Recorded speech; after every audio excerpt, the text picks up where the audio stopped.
ان کا نام پنجاب کی مخصوص نشستوں کے لیے نامینیٹ عمران خان کی جانب سے کیا گیا ہے۔ کل شام تحریک انصاف کی قانونی ٹیم اور سیاسی ٹیم عمران خان سے ملاقات کر چکی ہے۔ اس ملاقات میں عمران خان نے ان تمام لوگوں کے ناموں کو فائنلائز کیا ہے کہ کون کون قومی اسمبلی میں جائے گا، کون کون صوبائی اسمبلی میں جائے گا۔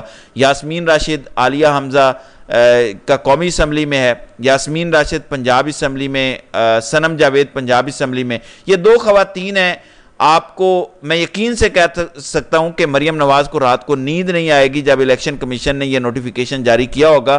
یعنی مریم نواز ان دونوں خواتین کو کسی صورت پنجاب اسمبلی میں نہیں دیکھنا چاہتی، اسی لیے مریم نواز کی حکومت کو سب سے بڑا جھٹکا لگا ہے سپریم کورٹ کے 12 جولائی والے فیصلے کا، کیونکہ پہلے تو یہ تھا کہ پنجاب اسمبلی کے اندر وہ تمام مخصوص نشستیں تحریک انصاف کو مل ہی نہیں سکتی تھیں اور وہ نون لیگ کو ملی تھیں اور نون لیگ کی تعداد زیادہ ہو گئی تھی۔ اب جب کہ الیکشن کمیشن نے جزوی طور پر اس فیصلے پر عمل درآمد کر دیا ہے، یعنی پہلے مرحلے میں 39 لوگوں کو مانا گیا، اب رات کو تقریباً 58 ایک اسمبلی میں، 29 ایک میں اور 6 ایک میں ان تمام لوگوں کے نوٹیفیکیشن جاری ہو چکے ہیں۔ یعنی الیکشن کمیشن کو بھی اب کیونکہ یہ سمجھ آ گیا ہے کہ اگر اس فیصلے پر عمل درآمد نہ کیا گیا تو سکندر سلطان راجہ پر توہین عدالت لگے گی، پھر الیکشن کمیشن کے ممبران پر بھی توہین عدالت لگے گی، سیکٹری لا پر بھی توہین عدالت لگے گی۔ تو یہ ناممکن ہے، یعنی آؤٹ آف کوسچن ہے کہ سپریم کورٹ کے فیصلے پر عمل درآمد نہ کیا جائے۔ اب جزوی طور پر جب الیکشن کمیشن نے فیصلے پر عمل درآمد شروع کیا تو کل رات کو پنجاب کی سیٹیں بھی سامنے آ گئیں۔ اب پنجاب اسمبلی میں مریم نواز کو سب سے بڑا سیٹ بیک تو صنم جاوید کی صورت میں لگا، اس کے بعد جو دھچکا مریم نواز کو لگ رہا ہے وہ لاہور ہائی کورٹ کے ججز سے لگ رہا ہے۔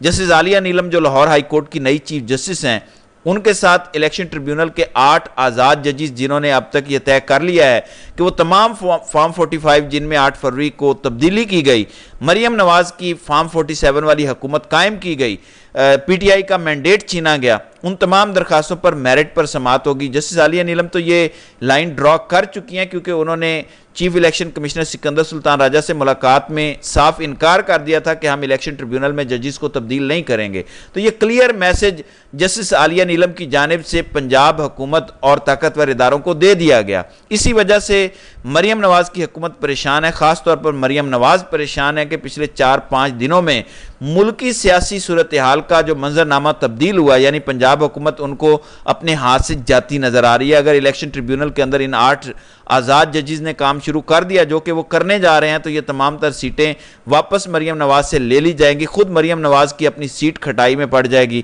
مریم نواز کو اپنی سیٹ واپس کرنی پڑے گی۔ پھر لاہور سے نواز شریف کی سیٹ ہے، حمزہ کی ہے، اور تمام سیٹیں ہیں جن پر دھاندلی کی گئی اور فارم 45 میں تبدیلی کر کے پی ٹی آئی کو ہرایا گیا۔ تو پچھلے چند دنوں میں مریم نواز کی حکومت کو یکے بعد دیگرے پنجاب میں سرپرائزز مل رہے ہیں۔ پھر الیکشن کمیشن نے جب رات کو یہ نوٹیفیکیشن جاری کیا تو میرے دماغ میں آیا کہ اب مخصوص نشستوں کے اوپر پنجاب اسمبلی میں آئے گا کون؟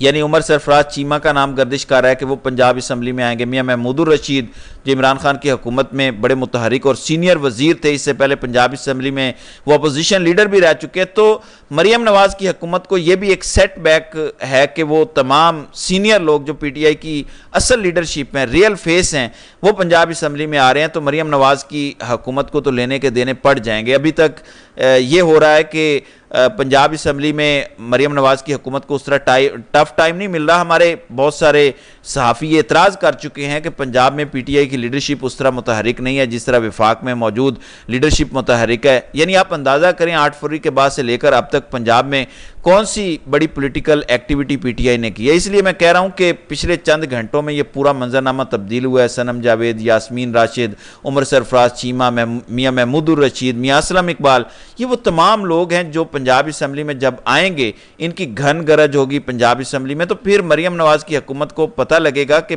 حکومت کرنی کس طرح ہے، پھر ان کو پتہ لگے گا کہ اپوزیشن کس کا نام ہے، کتنا مشکل ہے تگڑی اپوزیشن کو فیس کرنا۔ ابھی تو جو اپوزیشن ہے معذرت کے ساتھ پی ٹی آئی کی صورت میں وہ ایک فرینڈلی اپوزیشن ہے، یعنی پی ٹی آئی میری نظر میں مریم نواز کی حکومت کو کوئی ٹف ٹائم نہیں دے رہی، اب ٹف ٹائم دے گی۔ اب جو تحریک انصاف کو کل رات کو الیکشن کمیشن نے شناخت دی ہے، یہ جو ریزرو سیٹس پر خواتین آئیں گی پنجاب اسمبلی میں، تو مریم نواز کی حکومت کو لگ پتہ جائے گا۔ کچھ صحافیوں کا کل سے یہ بھی دعویٰ ہے کہ مریم نواز مستعفی ہو سکتی ہیں کیونکہ لاہور ہائی کورٹ سے مریم نواز کو ریلیف نہیں مل رہا، پھر سپریم کورٹ کے 12 جولائی والے فیصلے پر الیکشن کمیشن نے عمل درآمد شروع کر دیا ہے، تو نکلنے کا رستہ نہیں ہے۔ بند گلی میں مریم بی بی آ چکی ہیں، شہباز شریف بند گلی میں داخل ہو چکے ہیں۔ اب اس تمام تر صورتحال سے نکلنے کا ایک ہی رستہ ہے کہ خود سائیڈ پہ ہو جاؤ اور تمام ملبہ عدالتوں پہ ڈال دو کہ جناب ججز نے کام نہیں کرنے دیا۔ دیکھیں عالیہ نیلم اور 2 لاہور ہائی کورٹ کے ججز جسٹس طارق سلیم شیخ اور جسٹس انوار الحق پنو، جنہوں نے 9 مئی کے 12 مقدمات میں عمران خان کے جسمانی ریمانڈ کو کالعدم قرار دیا،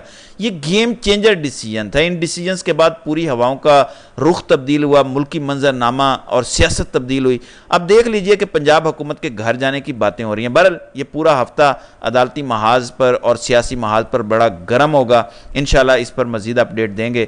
تو ناظرین کرام، آپ کی اس ویڈیو کے حوالے سے کیا رائے ہے؟ آپ اپنی رائے کا اظہار کامنٹ سیکشن میں ضرور کیجئے گا۔